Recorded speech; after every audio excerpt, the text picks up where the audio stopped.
নমস্কার বন্ধু, সবাইকে স্বাগত আমার নতুন একটি ভিডিওতে। আমি তোমাদের ক্লাস 12-এর যে আজকে তোমাদের ইংলিশ পরীক্ষা গেল, এরপরে তোমাদের বাংলা পরীক্ষা। তো বাংলা পরীক্ষায় কি কি পড়তে হবে, কি কি তোমাদের অবশ্যই শিখতে হবে, মানে তোমাদের বাংলা একটা সাজেশন আমি তোমাদের এখানে নিয়ে এসেছি। তোমরা অবশ্যই এটা ভালোভাবে দেখে নিও, তোমরা অবশ্যই এখান থেকে ভালোভাবে পড়ে নিও, তোমাদের অবশ্যই পরীক্ষায় আসতে চলেছে। দেখো, তোমাদের প্রথম যে অধ্যায়টার নাম হচ্ছে সবুজের অভিযান।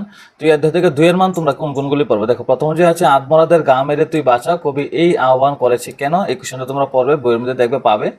রক্ত আলোর মদে মাতাল ভরে, উক্তিটির তাৎপর্য ব্যাখ্যা করো, এই কোশ্চেনটা তোমাদের পড়তে হবে। খাঁচা কানা দুলছে মৃদু হাওয়ায়, কোন খাঁচার কথা বলা হয়েছে এবং এটি কোথায় দুলছে? ঠিক আছে। তারপর দেখো, শিখল দেবীর ওই পূজা বেদী কি, এই বিষয়ে কবির অভিমত ব্যাখ্যা করো। তারপর দেখো, চিরজীবা তুই যে চিরজীবী উদ্ধৃতাংশটির কবিকে, কাদের সম্পর্কে কবির এই উক্তি?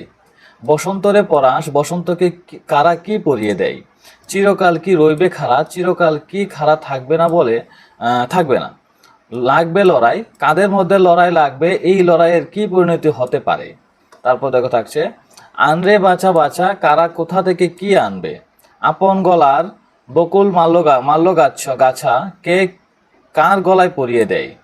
তুই আইরে দুয়ার ভেদি, তুই কে, তাকে দুয়ার ভেদ করে আসতে হবে কেন? সংঘাতে তোর উঠবে ওরা রেগে, ওরা কারা রেগে যাবে কেন? এখানে কোয়েশ্চেনগুলো রয়েছে 2-এর মান, অনেকগুলি কোয়েশ্চেন রয়েছে, 12টা কোয়েশ্চেন মতো রয়েছে। তোমরা বলবে এতগুলি কোয়েশ্চেন কেন করবো? মনে রাখো, তোমাদের অধ্যায় মাত্র রয়েছে 3টা, তোমাদের কবিতা গল্প মিলিয়ে মোটামুটি রয়েছে 5টা অধ্যায়। ঠিক আছে, তো তোমরা অবশ্যই এগুলি পড়তে হবে, শিখতে হবে, কারণ কোনগুলি আসে বলা যায় না। এখানে যা যা রয়েছে 12টা কোয়েশ্চেন, এগুলি মোস্ট কামিং আর মোস্ট ইম্পর্টেন্ট কোয়েশ্চেন রয়েছে। আর তোমরা অবশ্যই যদি চ্যানেল নতুন হয়ে থাকো, চ্যানেলটাকে সাবস্ক্রাইব করে নিও, বন্ধু এবং বান্ধবের সাথে অবশ্যই চ্যানেলটাকে শেয়ার করে দিও। তো এই অধ্যায় থেকে দেখো, 5-4 মান তোমাদের পড়তে হবে। শিখল দেবীর ওই যে পূজা বেদি চিরকাল কি রইবে খাড়া, কোন কবিতা থেকে উদ্ধৃতাংশটি নেওয়া হয়েছে? শিখল দেবী বলতে কি বোঝানো হয়েছে? আইরে দুরন্ত আইরে আমার কাঁচা, কাঁচা বলতে কবি কাদের বুঝিয়েছেন? দুরন্তদের কাছে কবির প্রত্যাশা কি? আত্মরাদের ঘা মেরে তুই বাঁচা, কোন কবিতার অংশ, কাদের আত্মরা বলা হয়েছে? কবি কেন এই আহ্বান করেছেন? তারপর দেখো থাকছে তোমাদের পুচ্ছুটি তোর উচ্ছে তুলে নাচা, কোন কবিতার অংশ, কার উদ্দেশ্যে কবি এই আহ্বান করেছেন? তারপর দেখো, চলতে ওরা চায় না মাটির ছেলে, অধিকাংশটির কবিতার নাম কি? মাটির ছেলেরা বৈশিষ্ট্য কি? তারা কিভাবে জীবন কাটাতে চায়? ঠিক আছে। নেক্সট কোয়েশ্চন তোমাদের থাকছে, চক্ষুকর্ণ দুটি ডানায় ঢাকা, কাদের সম্পর্কে এই উক্তিটি বা এই কথাটি বলা হয়েছে? কেন বলা হয়েছে? চক্ষুকর্ণ দুটি ডানায় ঢাকা কথাটির তাৎপর্য লিখো। রক্তে আলোর মদে মাতাল ভরে, কোন কবিতার অংশ? রক্তে আলো বলতে কি বুঝো? আলোচ্য উক্তিটির তাৎপর্য ব্যাখ্যা করো। আইরে প্রমুক্ত আইরে আমার কাঁচা কথাটির অর্থ কি? কাদের প্রমুক্ত বলা হয়েছে? কবি তাদের আহ্বান করেছেন কেন? ওরে নবীন ওরে আমার কাঁচা, নবীন বলতে কাদের বুঝিয়েছেন? নবীনের বিপরীতে যারা রয়েছেন তাদের কবি কোন কোন বিশেষণ দিয়েছেন?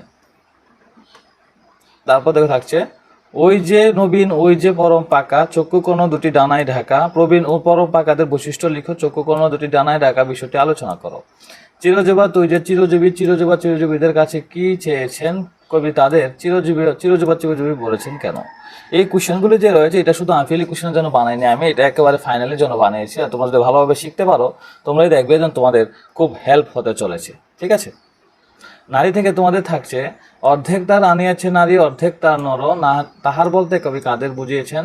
তারপর থাকছে তোমাদের, অন্তরে তার মমতাজ, নারী বাহিরিতে শাহজাহান, অধিকাংশটির তাৎপর্য ব্যাখ্যা করো।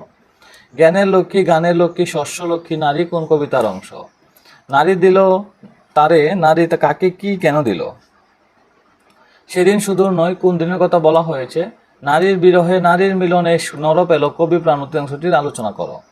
কত নারী দিল স্মৃতির সিঁদুর, লেখা নাই তার পাশে, কার লেখা, কোন কবিতার অংশ? অধিকাংশটির তাৎপর্য ব্যাখ্যা করো। যুগের ধর্ম কি উল্লেখ করো।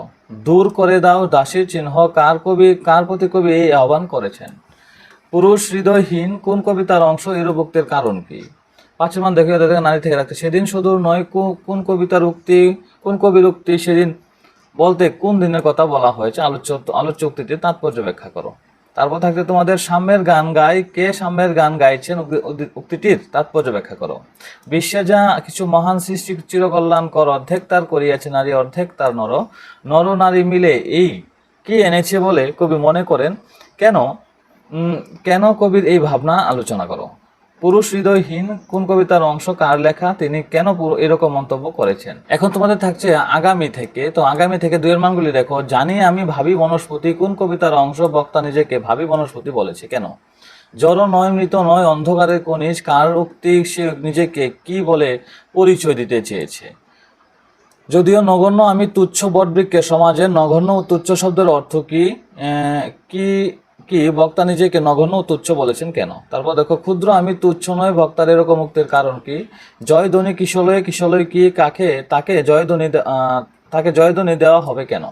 তারপর দেখো থাকছে, ফুটাবে বিস্মিত ফুল প্রতিবেশী গাছেদের মুখে, বক্তা বিস্মিত ফুল বলেছে কেন। বিদীর্ণ করেছি মাটি, বিদীর্ণ কথাটির অর্থ কি, কে মাটি বিদীর্ণ করেছে। স্বপ্ন ঘিরে রয়েছে আমাকে, কার লেখা কোন কবিতার অংশ, আমাকে বলতে কাকে বোঝানো হয়েছে।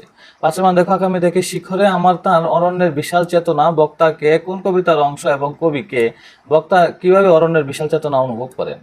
আমি তো জীবন্ত প্রাণ কোন কবিতার অংশ, বক্তাকে অংশটির তাৎপর্য ব্যাখ্যা করো। তবুও ক্ষুদ্র এই শরীরে গোপনে বাজে মর্মর ধ্বনি, কার লেখা কোন কবিতার অংশ, কার শরীরের কথা বলা হয়েছে, তার শরীরে গোপনে মর্মর ধ্বনি বেজে ওঠা তাৎপর্য কি। তারপর দেখা থাকছে তোমাদের, আগামী বসন্তে যেন মিশে যাব বৃহতের দলে, বক্তা কাকে, বক্তার কথায় কোন মূল ভাব ফুটে উঠে, সে কিভাবে বৃহতের দলে মিশে যাবে।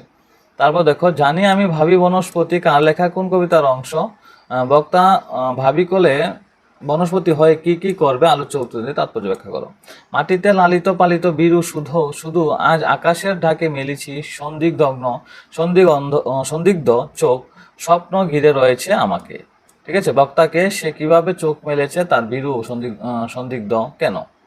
ঠিক আছে, তো এটা হচ্ছে তোমাদের আগামী থেকে। তো এখানে পর্যন্ত থাকলো তোমাদের কবিতা থেকে কোয়েশ্চেন। তো তোমাদের কবিতা রয়েছে 3টা, সবুজের অভিযান, নারী এবং আগামী, এই 3টা থেকে তোমাদের আসতে চলেছে।